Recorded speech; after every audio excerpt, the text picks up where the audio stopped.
आज मैं तुम्हें जो कहानी सुनाने वाला हूँ वो बहुत ज़्यादा डिस्टर्बिंग, डरावना और सच है।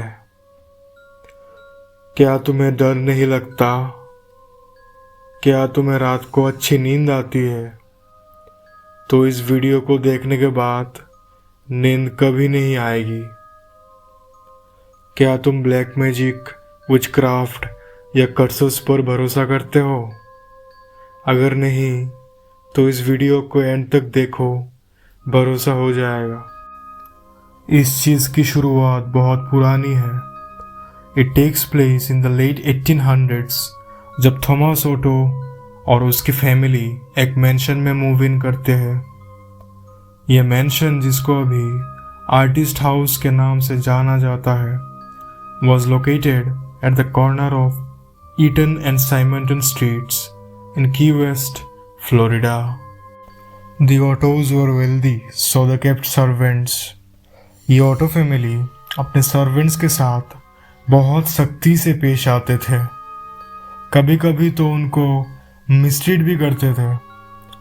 ऑटोस के साथ आगे जो भी बुरा होने जा रहा था, it was all because they fired a Haitian servant.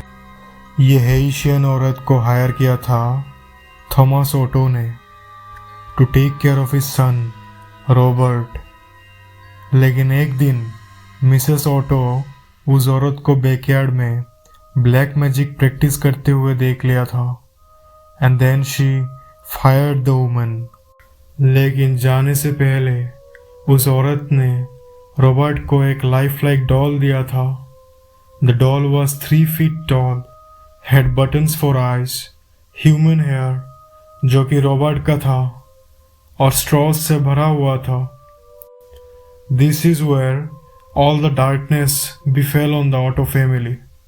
अगर मैं इस डॉल को डिस्क्राइब करूं तो ये डॉल एक बच्चे को रिप्रेजेंट करता था।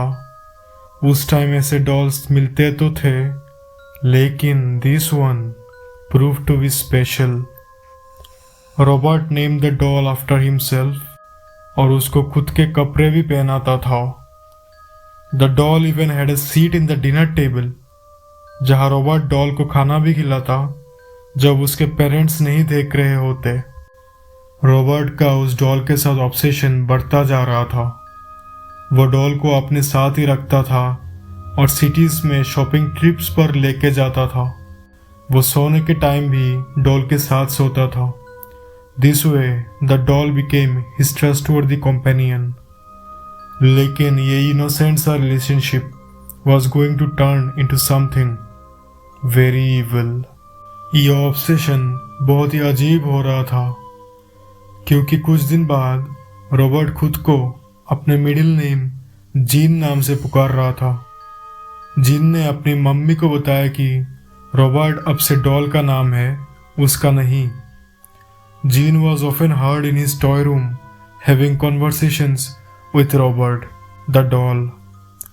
जीन कुछ बातें कर रहा था और वो डॉल धीमे आवाज में बोल रहा था। कभी ऐसा भी होता था कि जीन बहुत डर जाता था और उसकी मॉम एंड सर्वेंट्स को ये सब देख के चिंता होने लगा। Sometimes Jean's mom would burst into his room and would find her son crying in a corner, while Robert was sitting on a chair and staring at Jean. ये तो बस शुरुआत था।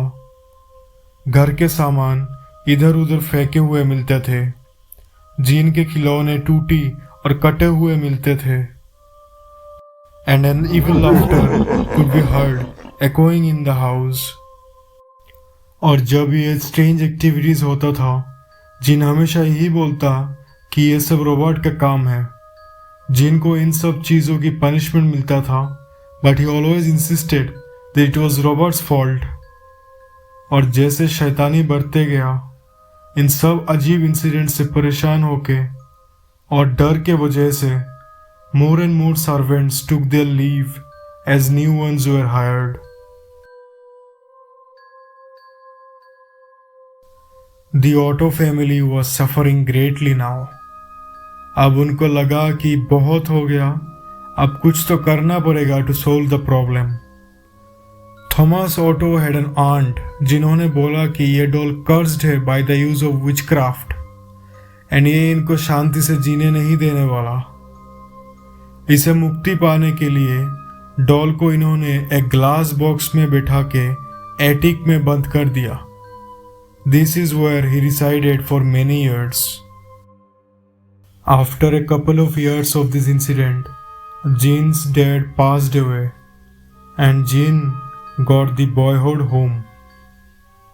जीन अपनी वाइफ के साथ उसी विक्टोरियन मैंशन में रहने लगा। जीन अब एक आर्टिस्ट बन गया था और उसे लगा यह घर बहुत बड़ा है, so it would provide a space for him to paint. एक दिन जीन घर साफ कर रहा था और उसकी नज़र वो एटिक में गया और उसने वहाँ पर अपनी बचपन के डॉल को बॉक्स से निकाला और साफ किया। And again Gene became attached to the doll despite his wife's displeasure. Gene इस डॉल को हर जगह लेके जाने लगा। वो डॉल अपनी फेवरेट चेयर में बैठने भी लगा while gene and his wife slept near by. जिस घर में रॉबर्ट द डॉल रहता था, it was called the turret room, and this room became Robert's domain. As the doll was out free after 25 years, कुछ दिन बाद Jean and his wife's marriage turned sour. His wife became insane and committed suicide due to unknown reasons. ठीक कुछ दिन बाद gene का भी मौत हो गया। वो डॉल लोगों को अटैक करता था, कभी तो एटिक में ब्लॉक भी कर देता था। जो लोग टरेट रूम के पास से गुजरते थे उनको रॉबर्ट की एक इविल लाफ सुनाई देता था। As the Ottos were dead now, the mansion was up for sale. A family purchased the mansion and restored it. इस फैमिली ने भी रॉबर्ट को एटिक में बंद करके रख दिया था। Despite all that, रॉबर्ट घर के अलग अलग जगह पर पाया जाता था। एक रात तो ऐसा हुआ कि ओनर अपनी वाइफ के साथ सो रहा था और जब उसने आंखें खोला उसने देखा कि रॉबर्ट उसके चेस्ट पे बैठ के हंस रहा था with a knife in its hand. This was enough to send the family fleeing from the home. Robert को बाद में फ्लोरिडा के ईस्ट मार्टेलो म्यूजियम में मूव किया गया। He now sits perched in a glass box. Museum में visitors and employees claim they have seen the doll move on its own. Doll का smile एक गुस्सेदार और इविल फेस में बदल गया था। If you want to take a picture of him, you must ask him politely. He will tilt his head in permission. लेकिन अगर वो टिल्ट नहीं करता और फिर भी कोई पिक्चर लेता तो रॉबर्ट उन विजिटर्स को कर्स करता था। The same will happen if you make fun of him. और आज तक भी रॉबर्ट एक ग्लास बॉक्स में है, ईस्ट मार्टेलो म्यूजियम में, in his sailor suit, clutching his stuffed lion, cursing people to death.